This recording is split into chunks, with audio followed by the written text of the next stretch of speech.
Welcome everyone, welcome back. I'm Courtnei.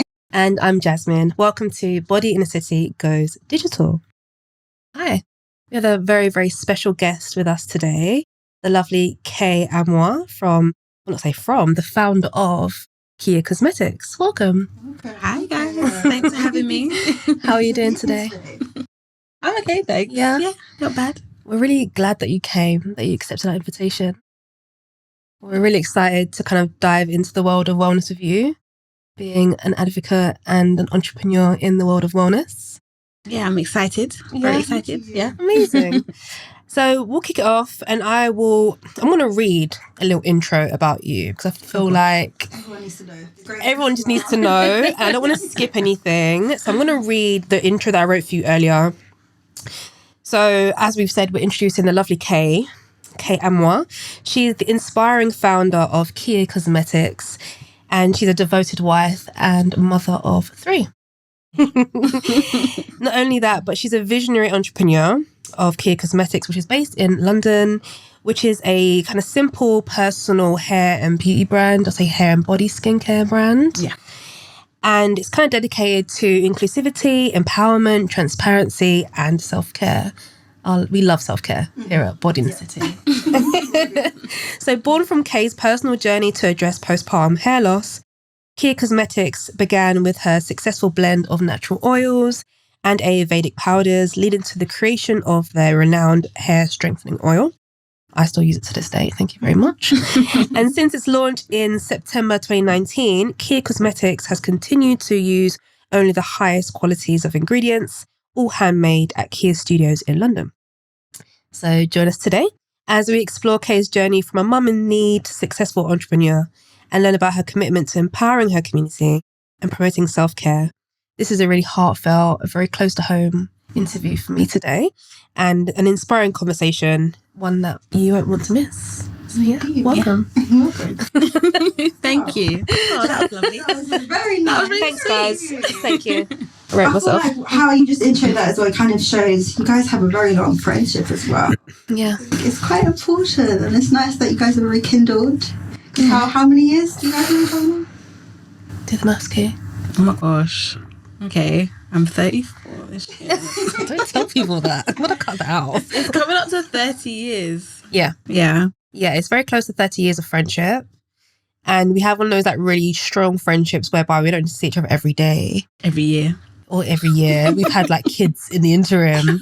But we're still in touch, if that makes sense. And I think that's really beautiful. So that just shows the test of time that friendships can go through. So yeah, having you today is a real like... It's just really sentimental, isn't it? Full circle. I feel like for me, I feel like it's like a full circle. Yeah, because I mean, Courtney's been around for the birthdays all through, like from childhood. I know. Yeah. So yeah, we're really happy to have you here today, Kay. Oh, thank you. We're really happy to have you Very here. happy to be here. Yeah. So on the podcast, we tend to dive into subjects around self-care, wellness. We're just really big advocates of wellness. And I'm sure like those of you who've been watching our show so far, you'll know that that's just like our bread and butter. We believe that everybody deserves wellness. We believe that, it needs to be discussed. It's a necessity. It's not a luxury. And we just really want to hit home on allowing people to think about what they're doing for their own self-care, what they need to kind of tune up on, how, and making it accessible and kind of bringing it to the table to talk about. So we brought you here today because we know that being the founder of Kiya come with its own challenges and obstacles that you've overcome. And we want to just pick your brain specifically around hair care, skincare, body care, business, motherhood, all the above. All the things. And how you're able to just kind of navigate that whilst, being a mother of 3. I feel like my first question is, it's really weird again going back to, because I know how many years, I feel like Jasmine was the one I would have thought end up with a skincare, healthcare. I know. So like, how was your journey? How did you end up getting into skincare, hair care? Like, how did it start? Or why did it start? Well, I know. So I was just always interested in, similar like Jasmine, just playing around with different ingredients.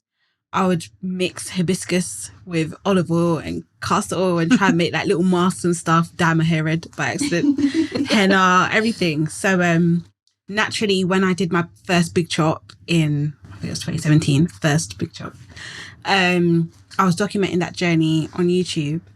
And my husband's from Ghana, so he introduced me to black soap, shea butter. So I was like, oh, okay, new ingredients to play around with. So I was sort of just showing how I would make these little mixtures and things like that. People would ask me about them. I've got small kids, so I would use it on them. And then it was just being on maternity leave with my third child. I was like, I wonder if I could sell this. You know, I was just a bit bored, and I thought, okay, let me just see. People like the recipes when I show them online. Let me see if they would actually purchase them. And I spent about 6 weeks just building a business plan and just putting things together, finalising the recipes, because it's all well and good just making different things for yourself, but having to put the recipes together efficiently. What's going to market well. Yeah. And yeah, I just decided to go for it, really. Yeah. Amazing product. It's so nice seeing that from literally just starting a business at home and then it just flourishes. So yeah, big congrats. Oh, thank you. But I mean, I'm still waiting for Jasmine to... Thing is, yeah, I like to just experiment on my own in the kitchen and make a whole lot of mess and then just leave it. Like, enforce it on all of us. Yeah. So don't absolutely. I like to just, yes, here guys, use it, and I'd like bring it to them and just like force them to do it. In saying that, I was actually the first person in the family, like our immediate family calls, to encourage Big Chop and to go natural. Oh, okay. Yeah, in my family. So I went natural in like 2014 it was, and it was nothing really influenced me other than I just didn't want to relax my hair anymore. It wasn't like trendy. It was almost trendy. It was before, yeah. Yeah, it was kind of almost kind of that wave of like influencers kind of coming in. It was like just on the cusp, but no one really influenced me. And I was just a bit like, do you know what? I'm done with the relaxer. I'm going to cut it out and I'm going to just do the, not like super short Big Chop. That was later. Like transition? It was like a transition. So cut off where the new growth was and let it kind of grow out really awkwardly. And I did that. And I remember the reception from my family at the time. It was like devastated. It's like, what are you doing and why? And it wasn't negative, but it was like, you know, it's our comfort, isn't it? Like we were so used to it. It was this creamy crack we'd grown up with. And it was like a ritual. You just did it every couple of months. My mum was relaxed. My aunties were relaxed. My cousins, like my nan, everyone was. And I remember like stopping relaxing my hair, getting really weird feedback, but just rocking it. Had this really awkward growing out stage where it's like 10 different textures in one. It's like brittle, but it's like natural as can be. And then after like maybe 6 or 7 months, it started to grow out. And this really awkward phase happened. And then I remember this like it was yesterday. And I used to wash my nan's hair a lot and like braid my nan's hair. Yeah. And that was our little like time to do things together. And I said to my nan, she had like beautiful curly hair. You know, like the curl pattern was just amazing. She had really healthy hair, no greys at the time. And she'd relaxed her hair all through her, basically her years. And I remember sitting her down and she had like half of her hair was natural and half of it was relaxed, which she hadn't relaxed in a long while. Yeah. Me on my like empowerment journey, I was like, Nan, like, let's just cut your hair so you can match me and just go natural. Let's just be twins. And she was reluctant, but my nan trusted me quite a lot. And I love that about Nanny. Like, she just trusted my opinion and she's kind of like, do what you want. And she's kind of like apprehensive because, again, it's like a comfort thing, I think, for the black women at that time. Yeah. So I washed her hair and I gave it a really good trim and I cut all the dead ends off and the hair was just on the floor. And I was just like kind of brushing it up quick so she wouldn't see. To cut long story short, she had this beautiful little mini afro for a little while. And it suited her so well and it looked really healthy. She maintained it and then throughout she was completely natural. Oh, wow. Like, there and after. And it probably took, and correct me if I'm wrong, my aunt and my mum will correct me, but once my nan did it, I think it was my mum who did it next. Like, I basically influenced the family. My mum did it. Yeah, she cut off for her relaxed hair. And my Aunt Jackie she was like, we ain't doing that. And she was like really, really like firm that she wasn't going to do it. within like a year, she too had cut off her hair. By now, all 4 of us had natural hair. I mean, my cousin P. That's the last one. She was like, no, B, that cream pack is my best friend. I refuse. And to this day, she's like, no. I keep relaxing my side drawer. In the fridge. I'm never going to do it. Anyway, so yeah, just going on what you said, I just remember like being that person in the family that just kind of like, not start the trend, but like, as Court would say, I'm quite, not pushy, but I'm quite influential. Like I would do things like, hi guys, by force, you must try this. Yeah. And they all did it. And it works. And it works. And like literally, like my aunt has the most beautiful hair. My mum's got the most beautiful hair, natural hair that they embrace. It looks amazing. My nan has the most lovely hair. Yeah. And I always like, you know, look back and go, yeah, that was because of me, guys. Say thank you. Yeah, no, absolutely. So how do you feel the natural hair industry, obviously that wave when it did come in around 2011 to 15, so we say. Yeah. How and why do you think that came into existence? Like, do you remember what that was? Like, what was the surge for people to go natural? I don't really remember what it was. I don't. Yeah, I was. So. Yeah, so for me, I was still on YouTube at that time. Okay. So it was just a wave of all the relaxed, because I started off as a relaxed influencer, showing my relaxed hair journey, how my relaxer updates were and stuff like that. So it was just seeing them one by one, big chop. I was like, okay, not me. And then it just kind of picked up steam, because I think at that time it was like the height of people going to YouTube to learn how to do their hair, what products were, you know, trending at the time or whatever. So if you're watching someone, following them, and then you see they've big chopped, this person I followed big chops, it just sort of picked up steam from there. And for me, I said, I'm definitely not going to big chop, because I'm not going to look like I'm being influenced by all these people. Yeah. And then I actually went to the Afro Hair and Beauty show, and I met a woman, I can't remember her name now. Someone I followed online, I met her from the US, and her hair was so nice. I was just like, oh, okay, your curls are really juicy, elevating. Like, it was just cute. I was really stunned. Yeah. And 5 days later, I big chopped. Wow. I was just like, okay, cool. You influenced. See, I was influenced. You said that was your first journey. Now you're going through a second journey. Oh, this is my third journey. Wow. Sorry. What's the difference in back then to your journey now? Would you say anything's changed besides your products you can use now? I know. So the first time I was really discovering myself, because that was my first time seeing my natural hair. I big chopped exactly like this short. And it was the first time seeing my hair in this state since I was about 5 or 6. I don't know. I'd never known my hair. So I was really excited. I was doing all the things. I was twist out in, wash and go in, failed wash and go in, everything. I was doing everything. I was doing absolutely everything. Yeah. I big chopped for my 30th birthday just because I don't know. I was 30. I wanted to try something different. I did short back and sides. I planned to keep it short, but then we went back into lockdown, so I couldn't go back to the barbers. So then I grew it out again. And then I had a very strong urge to try a pixie cut. So I had vowed not to relax my hair again, but I really wanted to see what a pixie cut looked like. I said, well, I don't see me trying it down the line and having to big chop, you know, in years to come. So let me just try it now. So I enjoyed my pixie for about 6 months. And I said, okay, cool. I'm not really trying to do chemicals and relaxers. It's very off-brand. Yeah, true. And I'm very conscious about what I put on my skin, my hair, my scalp and everything. So I've lived the experience now. This is your system. Yeah. Again. Yeah. Again. And so I just thought, let me big chop again and go through the stage. But this time, I don't see me doing all the things. This time, I just want what's easy that I can just do. Maybe if it's thrown on a wig, then I'll do that. When it gets long enough, braids and things like that to grow it out. But yeah, I don't feel the need to be doing all the things this time. I guess it's that journey, you're on your hair care journey, but also now that you're kind of branching into the body care as well. Yeah. Like, how did that come about? So besides, you obviously started with hair care, how did you now transition into body care? Yeah, it's funny because when I first launched Kiya, because I launched it off the back of the hair strengthening oil as well as the whipped shea butters. So I had really bad postpartum shedding after my third pregnancy. My hairline was non-existent.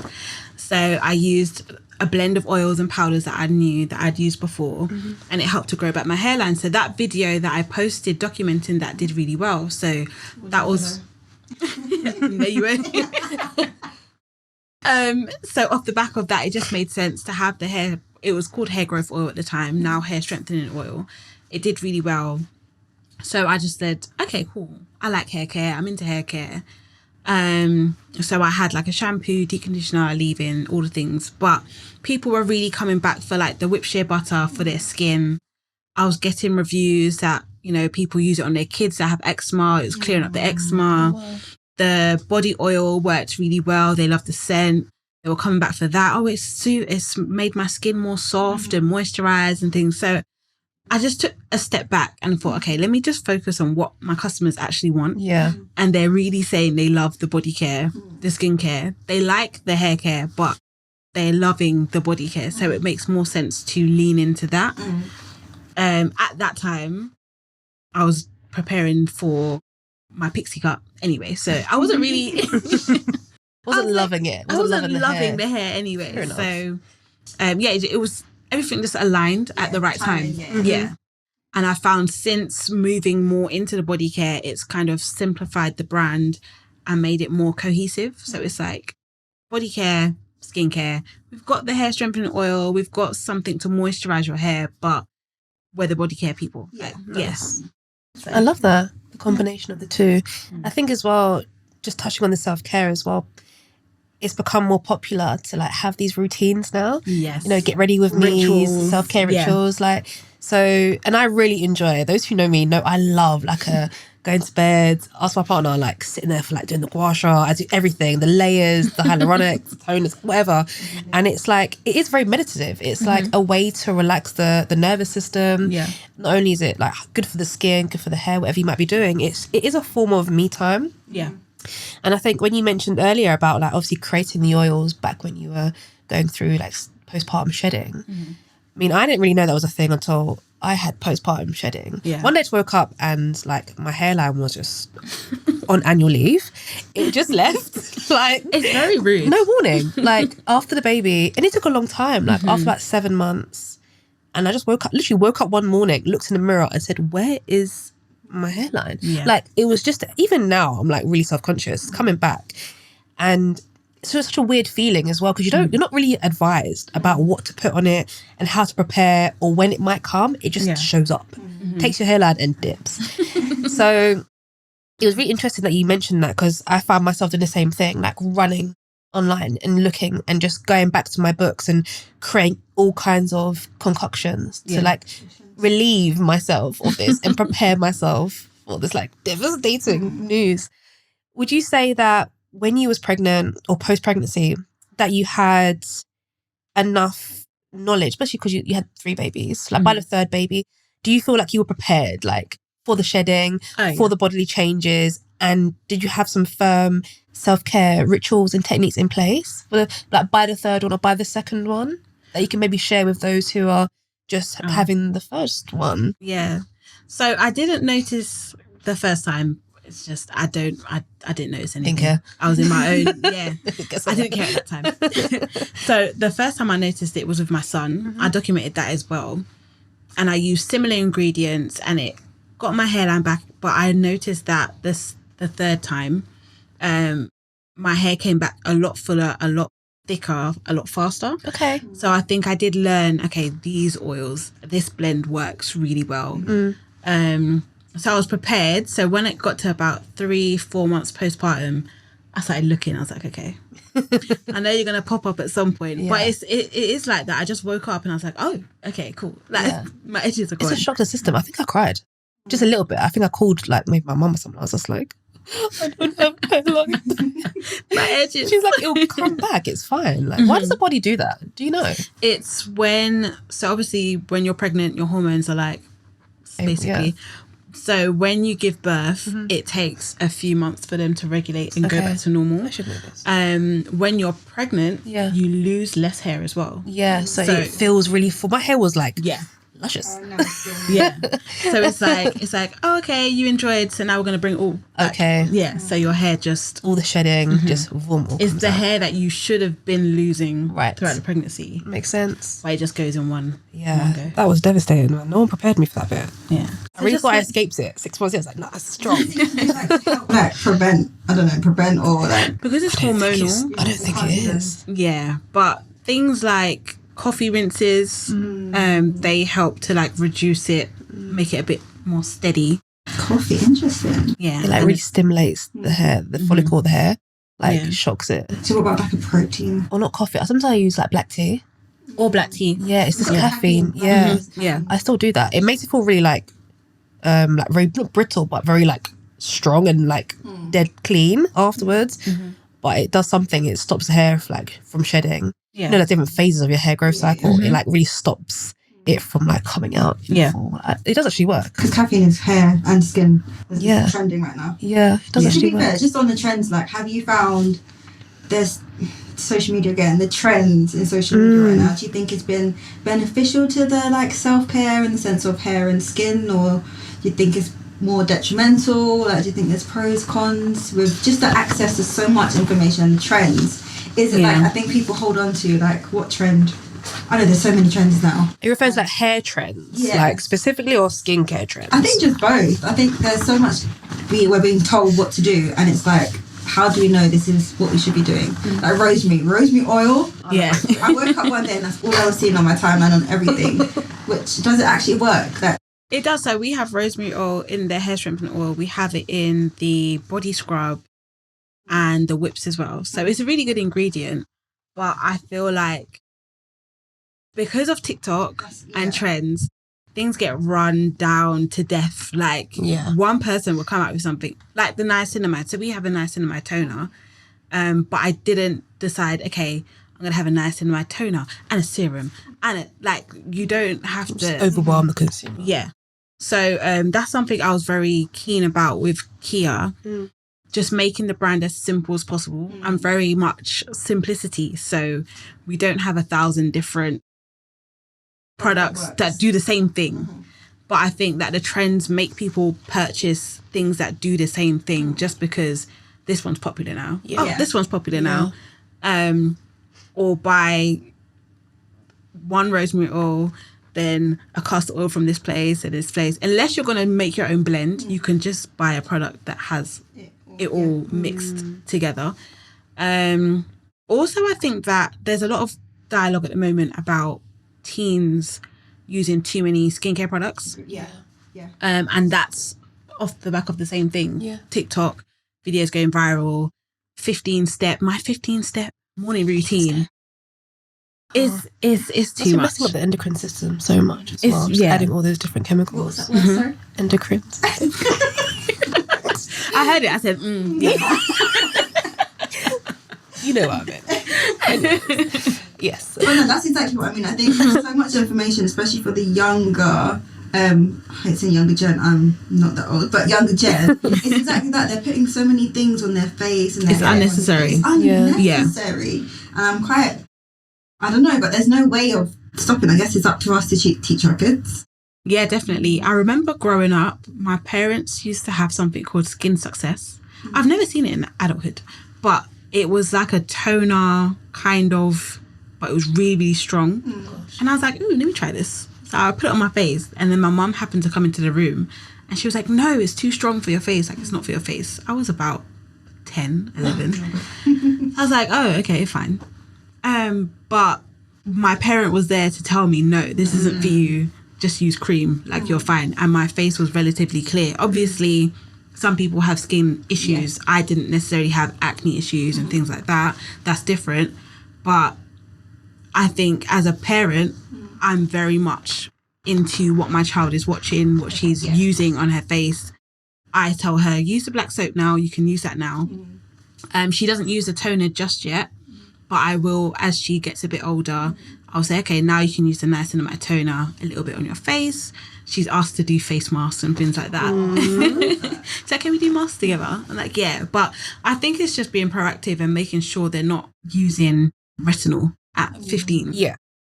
Which is where it's heading, basically. Yeah. So I think it is an issue. And I've seen a dialogue, but it's just the access, isn't it? It's the access. It went through. It's in a TikTok basket. Yeah. It arrives at the house and they're using these things. The next day. Burning their skin. It's the same thing with like, this is another, I mean, you can do what you want, but the excessive makeup, I think, is the same. Yeah. They will see these influencers doing their full makeup routines and then they're wearing it to school. It's Not necessary. yeah. It's interesting though, because when we grew up, we didn't have not necessarily the resources, but we didn't have the as much choice as there are today. There was like your basics, like your Neutrogenas, your Simple, I don't know, just to name a few. And it's funny because a lot of those, for me especially, like either it didn't work for me or I wasn't educated enough to know that your skin needed at least 3 months to really know something really worked for me. So I might be using something, it's making me break out, I'll try something new. Yeah. And there was no one, or not no one, but there was no internet. Well, there's internet, I'm not that old. There wasn't like social media to say, oh, actually, maybe this is your skin type and this is what you should try. Whereas now we have so much choice. Like, you know, the market, the beauty industry is just humongous at the moment, where you can literally have any product you want, very, very accessible, you know, multiple versions of it, sizes of it, different brands of it, which is again confusing people who use it, not realizing what you said earlier, that it could potentially be messing up with their hormones at such a young age, and not maybe giving enough time to see actually what works for your skin. And not just that, like not understanding that your skin is changing as you age, as you go through puberty. The skin you have at 15, 14 is not going to be the same skin you're going to have at 18 and then 21. And it's so the same with hair as well. Your hair changes exactly the same as hair. So Yeah. I think it's important, like you said, for parents where they can, and carers and people who have young people watching them, and influencers too, to disclaim and let people know, yes, you might be getting sponsored by these people to like push out this product, but it isn't one size fits all. It doesn't work for everybody. It's not accessible to everybody, and you just don't need so much. Like, we do need to bring it down. And I speak to myself as well. Like, I do have like a 5 to 6 part nighttime routine. That's pretty normal, right? Yeah. Yeah. I mean, 5, 6-ish It on a good depends day. what strength you're using. Are you overdoing You know, it? but I'm not overdoing it. I'm very consistent. does that include your cleanser? Yes. Okay. Yeah. It does. That's not bad. That's fine. Not always. Not always. When I wear makeup, I double cleanse. Sorry, what was I saying? But yeah, the point is what I'm trying to make is that less is more. And we've kind of done a 360, like from being younger and having not no access, but limited ingredients, We or had nothing. really harsh ingredients in products. Like there's some products I used as a teenager that I wouldn't go near today. And yeah, it's just like with us, it's like it's like nothing or so much, and we just need to find a balance. Both of you guys are like mothers. How do you plan? You have 3, Jazz, you've got 1. How do you plan on, or have you already started teaching your kids about it? Are you consciously being like, you're going to have, you should wash your face every day, or like how, because I wouldn't know, how do you introduce that into a conversation, especially if you guys have boys as well? Are you having those conversations with the boys as well? I think it's probably easy for me because I'm just like, this is your soap. Yeah. Use your soap. Shit, they know shea butter, they know the sweet nourishing oil, this moisturize your skin. I get to school, I always have a mini in my car, pull up to school, Maya, give me your leg. I always have to extra on their knees, Malcolm, your hands, it's always dry, but I'm showing them like, you have to, this is how you present yourself. Right. I would love to say I did it before we left the house, but I did. I'm like, get in the car now, go, we're running late. But when we pull up to the school, they know they have to be shining when you go out. Love that. Yeah, it's necessary. With my daughter, I say, okay, getting a few little spots now, so make sure you use the black soap on your face, cleanse. I've moved her over from, so they all would use like the shea butter just all over their bodies. Now I'm like, okay, so we've got a face cream, use the face cream now. So wash your face, then use the face cream. Like I said, I will introduce her to the toner in time. But yeah, just gradually taking them through. But like I said, it's easier for me because I'm just like, It's downstairs. Go and get some more sugar from downstairs. Jazz, have you even thought of that? But Obviously not. no, I haven't even thought about it. But you know, I love products. I love skincare. I love beauty. So I almost can't wait to like show my son and have more. I'm like, this is what we use, guys. I think with boys, especially my partner, like he could probably wash his like face, body and hair with like fairy washing up liquid and be glowing. Like they're so lucky. Not the fairy. Honestly, men. Okay, he doesn't do that. But I'm saying like men have it way easier. They can just get in the shower and just put on whatever and they come out luscious hair. And I'm just like, bro, I've got a 10-part system. It takes me 2 hours. So, but no, we're very conscious with what we put on his skin, what we put in his body in general. And we agree heavily on that. So from when he's been born, he's always had, up until he was like 10 months, out of the bath, he would always be kind of cream with coconut oil. It was just a really good like protection, like a skin barrier. He's been blessed, touch wood, continuously blessed with good skin. He's not had any eczema, like hardly any cradle cap. It is for us, it's about what we expose him to. We are responsible for what he consumes, mentally, physically, everything. And I've recently introduced him to shea butter, just pure organic shea butter that goes on, and then a coconut oil on top if I'm feeling extra dry. He's feeling extra dry. But yeah, no, we keep it simple in our house, and we really do like as much. We prioritise good products and organic products where we can, food and skincare. Okay, yeah. And I think that's just what we would educate our kids on. Just, I guess for me, it's how do you know when you're saying organic and clean products and good products? How are you guys? At the moment, I'm using this app.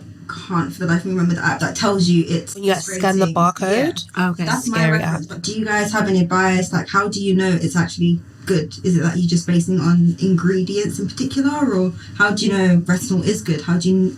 Is it just... Look at origin. If you're going to go natural, you kind of have to look at origin as well. Like, just because it has natural ingredients in it doesn't mean that it's top of the ingredients list. It could be like way at the bottom. That's what I was going to say.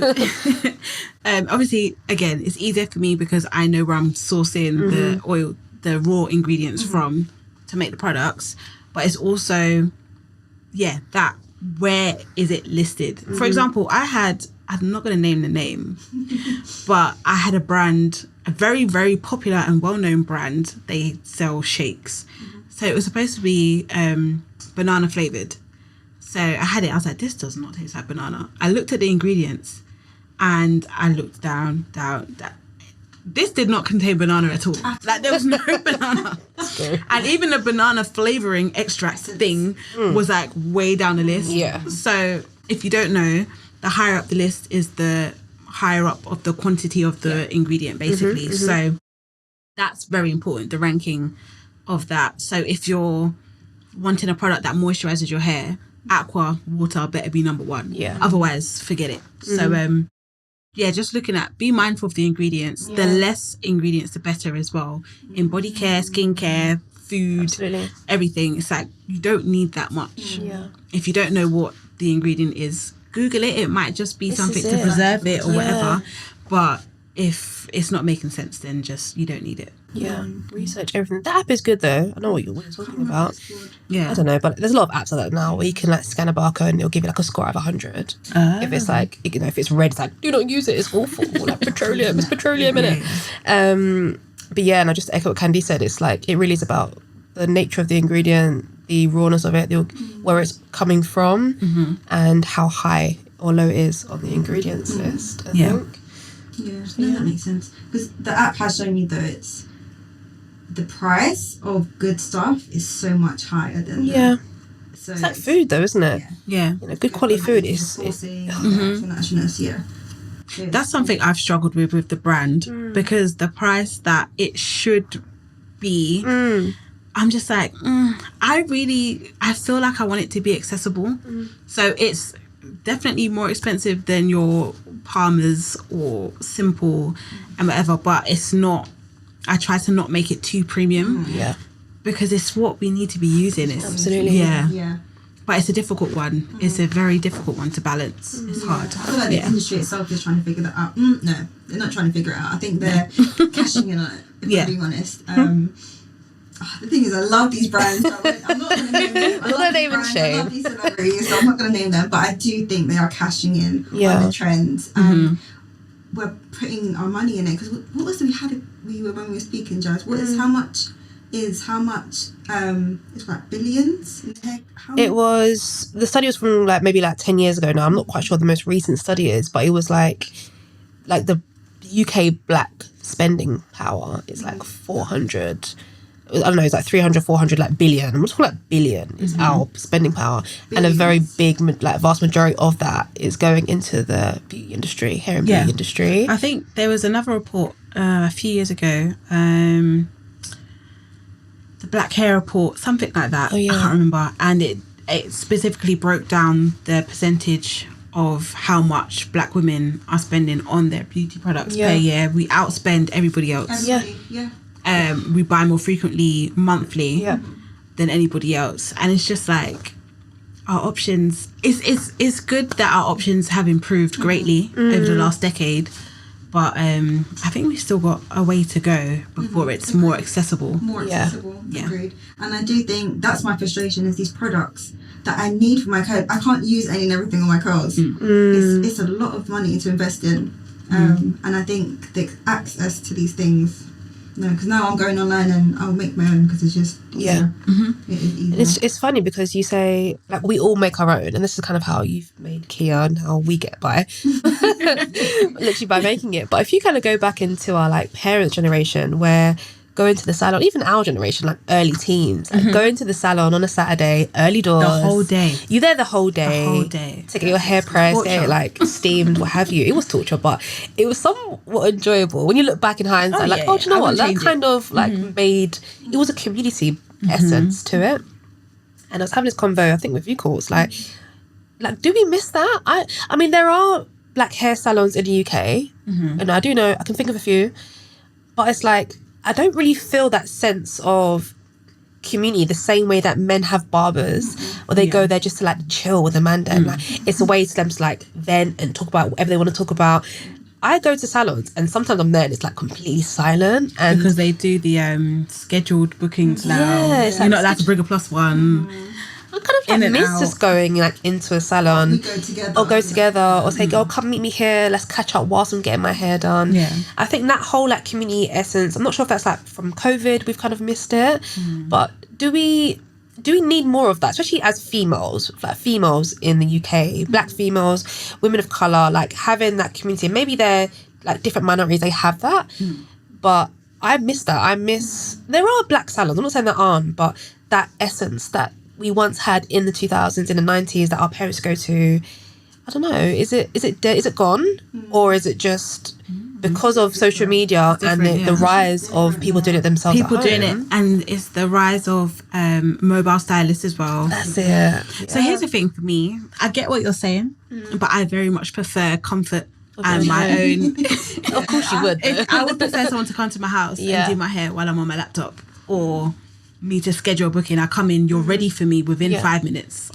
There's no pausing while you're doing my hair. It used to drive me crazy. I love that too, that not having to wait around. But that sense of community, I feel it's just, we're gonna lose that. I feel it's missing, and it needs to be sort of moved into another way. Yes. So since COVID, there was a big decrease in the amount of events there were. I see it coming back a bit. It's something I'm very keen to host through hair events, or just, I think we just, especially with our age group, we need to have. Are we calling ourselves millennials? I mean, I'm a millennial. We are millennials. Yeah. I just think so. I had an event 2 weeks ago. I invited some influencers, some customers, and they came. We did a Pilates flow session. Then we just had light refreshments, and we were just talking about health, wellness, beauty, and everything like that. I think it was really good, and it was really refreshing and wholesome just to be talking with females about what we're into, beauty and things like that. I think that element can be just provided in different ways, as opposed to the hair salon, which I don't mind that changing personally. But just more spaces, more safe spaces, absolutely, for women, like-minded individuals to meet up, make new friends, network, and just discuss what we're into, basically. Yeah, essentially. Evolve from The that. city. Yeah. This is like why. It's the direction we're going in for sure. Mm-hmm. We've had many conversations about it. Yeah. I just miss like, I don't know, maybe I'm just old school. I miss just like, even just going to like your granny's house and she used to put like, I don't know, eggs in my hair, eggs in mayonnaise and sit me under a dryer. And there's something really nostalgic about that. How they had that, obviously, especially Caribbean, African and Caribbean women who came over in the 50s and 60s. That was their main ways of socializing with one another. It was doing hair through hair care. It's so integral to like our like ancestry. It just like, I don't know. I just miss that. I think it's sense the of internet community as well. So now I would just put on a YouTube video and learn how to do it, as opposed to saying, "Oh, can you teach me how to do it?" Yeah. Yeah. We're not passing on that as a tradition. I just or miss as a that. practice. We're just let me go on YouTube and find And out just how to do it. myself. Yeah. I mean, don't get me wrong. I love going to my braid stylist's hair and sitting there for 6 hours, and she just does my hair. It's me and her, and there's something very beautiful about that. And that's a great new tradition that we're creating. But I think you're right. Maybe the idea of that nostalgia that I'm looking for is long gone, and we bid it farewell. But we do need to replace it with something equally as effective, beautiful, and evolve it ultimately, because there is a gap in the market for people who have the same interest, especially hair, beauty, makeup, whatever it may be. The same issues to come together. It doesn't need to cost £1 million to do either. No, not at all. And I think that's what puts a lot of people off of looking for the types of events, because it's not always Some of them, I'm just accessible. like, what am I paying for? And then it'll be like, this is entry. Yeah, doesn't include travel. It doesn't include the anything goodie else. bags. If you want the goodie bag, It's £100 extra. Like, girl. No, it's really interesting. Thank you for touching on that. So just to like touch, I know we touched on a lot on motherhood, which we're now both in that category. Hey. And don't worry, Courtney, your time will. I was going to say soon, but take your time, girl. If you could, let's talk back to our younger selves, all of us. What advice would you give to younger Kay, younger Courts about hair care, skincare in general? Like, what would you go back to like 15-year-old you and say, girl, leave that alone, don't do that. You'll regret doing this. What is that one thing? Don't wash the eggs out with warm water. I was going to say that. Oh my God.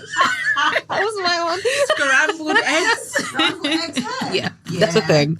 That was my one, Paul. Yeah, because I had to learn the hard way.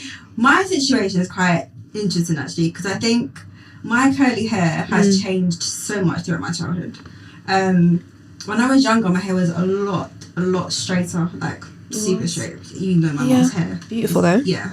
And it's only when I got to probably like 12 when my curls were curled. This is the worst my curls have been. Not worst. No, you know I dyed my hair. Don't dye your hair. Tip number 1, don't dye your hair. But it was learning. I had to learn it by myself though. Yeah. Because mum didn't understand my hair. And it's through you guys. Yeah. Like, just trial and error. Yeah. Trial and error and learning and seeing what you guys were doing. And I think it's also just allowing yourself to fail. I said this on other self-care. Yeah. But it is, I had to try it. Like, I tried this brand. Do I need a co-wash? Co-wash doesn't work for me. Do I need a pre? It all depends. But I had to learn that. So I think it's in me trying and erroring so many things. I now have my routine. I now know what products work. I know too much protein for my hair kills my curls. Yeah. Whereas now, so don't use egg anymore. So yeah, I think I would advise my younger self to be more open. I was really scared to use stuff in my hair. Yeah. But now, because I love myself, I know what works. What about you, Kay? What would you... That was very long-winded out. No, not at all. It makes sense. Yeah, no, absolutely. What would you tell your younger self to do or not to do? So for me, in 2012, I discovered the relaxed hair community. There was these blogs and websites where people would give advice on hair care and things like that. I wish I discovered that earlier, because up until that point, I didn't even realize it at the time. I was very reliant on weaves. I would wear them back to back. I would take them out Friday, get it put back in Saturday. Oh, really? I was not seeing my hair no at rest. all. Yeah. I would never even dream to have my hair walking out with a big chop. Like, it's just, it was very foreign. I was very much heavily reliant on weaves, sew-ins back to back, and I did not like myself with my hair out. So that was my first journey. So even though I was relaxed, I felt like I'd gone natural because I was wearing my own hair out. doing buns, ponytails, things like that. And then obviously I transitioned into the natural hair movement. So I just wish I knew that I could wear my own hair. Yeah. A lot sooner. That's so. I feel like we can do a whole hour in that conversation. Yeah. I think there's such a lack of representation At that time. At that time, yeah, At that definitely. time, Yeah. definitely. Even now, it's like it was. This is a whole another direction, but there was the natural hair movement. It was started primarily by people with, 4C hair, tighter curly hair. Then it was like, okay, girls that had looser curly hair but were always straightening their hair, they also embraced it, which was amazing. And then I feel like we're at a time now where it's like those people with those looser curl types have continued the journey, Yeah. whereas those with the tighter curl types have sort of gone back to either going back to relaxers or just wearing weaves Interesting. and wigs all the time. So it's a very I think it's down to what do you call it? But like how we view like the European standard of beauty is so unmeasured. Like we can't compare to it. We can't ever like live up to that standard. yeah. Never been there. And it was it's never been there, but it was there, and But it was it is, designed yeah. that way. And I feel as though, especially growing up, like you look on those relaxer boxes, and that's what you aspire to look like. And that hair was, it represented what a European's hair naturally would look like. Yeah. So I think, over the years and growing up, we were conditioned to believe that straight hair was the normal hair, was the right hair to have, was tidy, was acceptable, all these things that you're literally like indoctrinated to believe of yourself. Oh yeah, 100%. So when you go back and you say, I wasn't comfortable with my own hair, it's such a real feeling. It takes a lot of guts to be like, do you know what? This is the hair that grows out of my scalp. Yeah. This is my most authentic self. And I love it just the way it is. And I think as much as that industry, like you said, that wave of influences with 4C hair kind of like peaked and troughed, it did allow a rebirth of people to be like, do you know what? I do love my hair I'll type. at least try it. And I'm going to at least try Yeah. it. And I think that's super, super important. I think those people who are considering doing it themselves, I would say go ahead and do it. Like there's nothing like just running your hands through your own natural hair, and Maybe not through. maybe not through like kind of just touching it, Just patting it. I loved it. I still love it today, and it's such a beautiful thing. Do you just going back again to what you said? I know you don't work in the corporate world anymore. How did you feel when you shaved your hair off or went natural whilst working in the corporate industry? Did you face any stereotypical like comments, any kind of microaggressions? I know I definitely did, but how do we deal with that? How did you deal with that if you did experience that? Yeah, so funny enough, my first proper corporate job, I was an executive assistant for a banking company, and I was there with my weave, my relaxed hair occasionally, and then I decided to big chop while still working there. And the response was very interesting. People literally got up from their desks and came over and were like, oh my gosh, oh wow, what have you done to your hair? Oh my that's the gosh. worst. And I was just like, big chop. They don't get it. So yeah, I cut my hair. It was very uncomfortable, but I kind of knew it was going to happen. So I was Prepared yourself mentally. Yeah. I think it was worse when my hair started to grow out. Then you'd get the looks of, oh, she looks very unkept for work kind of thing. Based on what standards? Based on the European beauty Yes. standards. And the thing is, I'm not the type of, like, I will go out with my hair done. So if I've slicked the sides, I've got the little fro hawk going on or whatever, but I'll get the looks. And then that's when I sort of sense like, oh, okay, this is not acceptable here. Yeah. How did you overcome that? I just continued showing up until my contract was finished.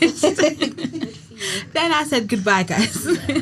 But it's funny. So I've seen that time and again. So even with now where I would wear maybe a weave or I don't know. Yeah, a weave, and then the next week I'd have braids. Then it's the comments. Oh, your hair's different. Oh, how long did that take to do? Oh, how did you attach the braids? And these are real life things I've heard. I was told I looked like a sprinter. I'm sorry. Because I had K-rays. That finished me. I told them both earlier. I was told I looked like a sprinter because I had K-rays. Mental. And it's like, how do you respond to that to your senior? So you can't exactly be rude. And then my face said it all, and then he looked so uncomfortable. So I tried to like appease him. I was like, oh no, it's just braided. Like, but why do I have to explain? In 2024, this happened in 2024. This one, and it's like, why do I have to explain my hair? It doesn't. The questions are too much. I know it comes from a place of genuine curiosity. But is it? Sometimes, not always. but not always. No. Sometimes it's a microaggression. Yeah. Sometimes it's shady as hell. Sometimes I want to look at them, and you just can't look at them for a second and be like, "What?" Yeah. And one time, a woman said to me, and I don't know if she meant well or not, but she was like, you've got new hair again." Bear in mind, it wasn't new hair. It's the same hair that's growing up my scalp every day, but it just happened to look different. It wasn't that much different. It was like, I don't know, from a wash and go to like in a ponytail. I don't know. Again. And she said, "Oh, you've got new hair again." So you're monitoring. And at this point, I think I just like clapped back just the same. I said, "It's the same hair that I had yesterday." And I get it's a fascination, but I think people should be really mindful of just their curiosity. It's the worst way to shade. Just don't comment, I think. Or even just don't comment, because I'm Just not don't. looking at you and asking you what you're. I'm not. No. I'm not. I'm not interested. And for me, it's like the word. And this happened 6 years ago. What I told you guys. Yeah. The word normal to me it really threw me off. Yeah. So like probably. When someone said to you, "Oh, your hair's normal." Yeah. So when I went to work and my hair was straight, so normally I have my hair curly, and I went to work and I straightened my hair. For the first time, they saw my hair straightened. Okay. And it was a comment to say, "Oh, so your hair can go normal." Sorry. That Go normal? stuck with me for so long. I don't know what would happen to Am my I chest. interchangeable? Like, I was probably 1920, and this is a corporate job, yeah. a very big company, and it just threw me off because again, if it's coming from a senior at that age, my response, I can't be like, So it's just, I think people need to be mindful, just mind your business. Just YouTube don't and say Google anything. is free. It's free. It's not up to me to I had a educate woman you, ask me, she was like, "Oh, actually. so can you wash your hair when you have the braids?" Or just Google it. questions. Wash your hair. I mean, it was just.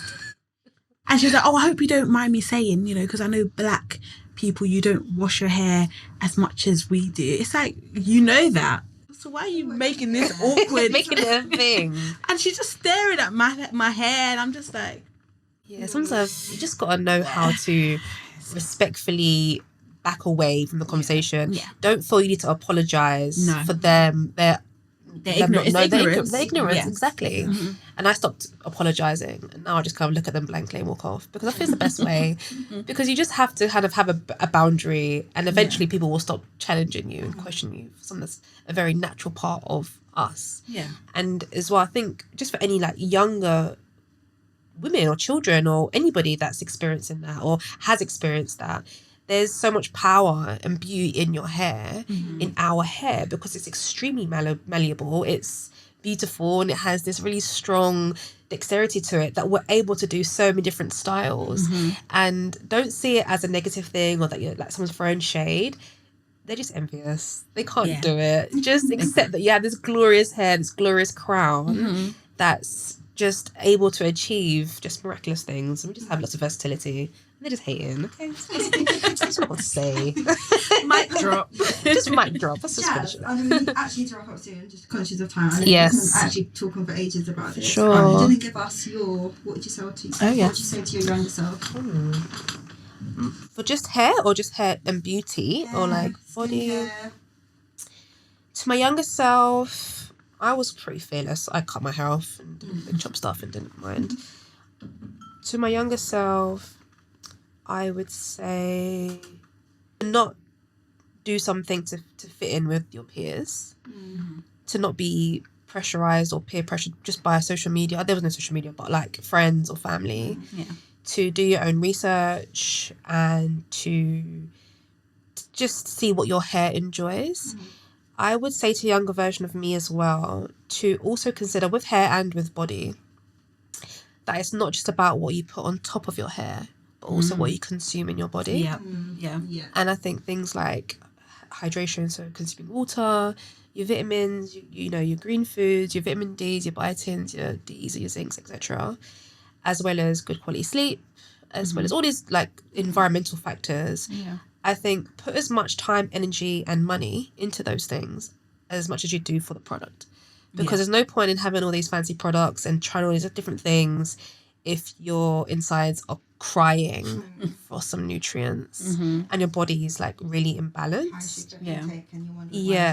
If you're eating like massive intakes of sugar, dairy, spice, wheat, all these different things, I would say to younger version of me, instead of trying to clear and fix what's happening on the outside desperately, to stick to one or two products, like Candy said earlier, and to look at what you're consuming internally and invest your time and money on just simplifying everything and eating whole foods and consuming as much good water from fruit, vegetables first, because that's where you're going to see your skin is your largest organ.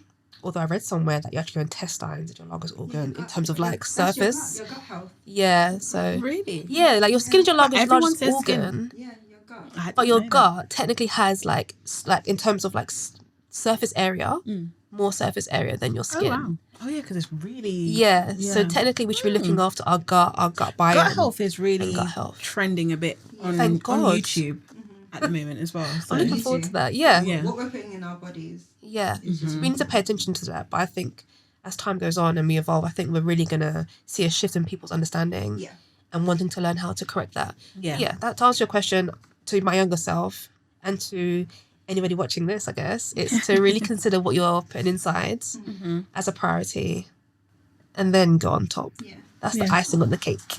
It's really good. Yeah. I like that. Well, we can actually talk about this for ages. I love this topic. I know.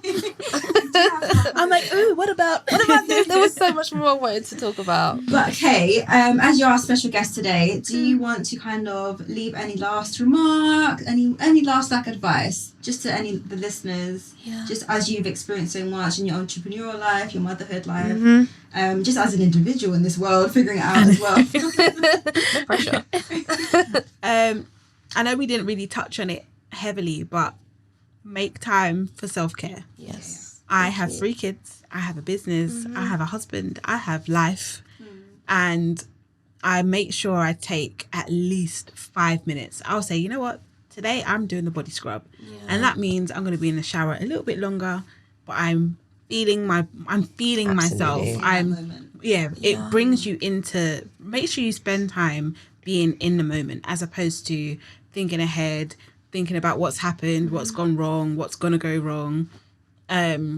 Spend time being present with yourself, not present with your child or your partner or your friend, present with yourself.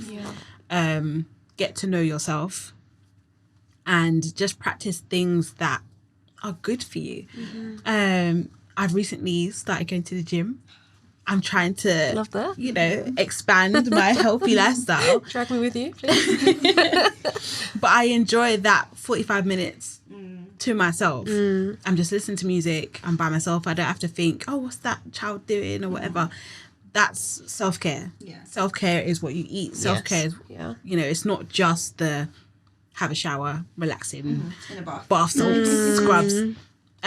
It's just it's journaling, it's meditating, it's what brings you back to yourself.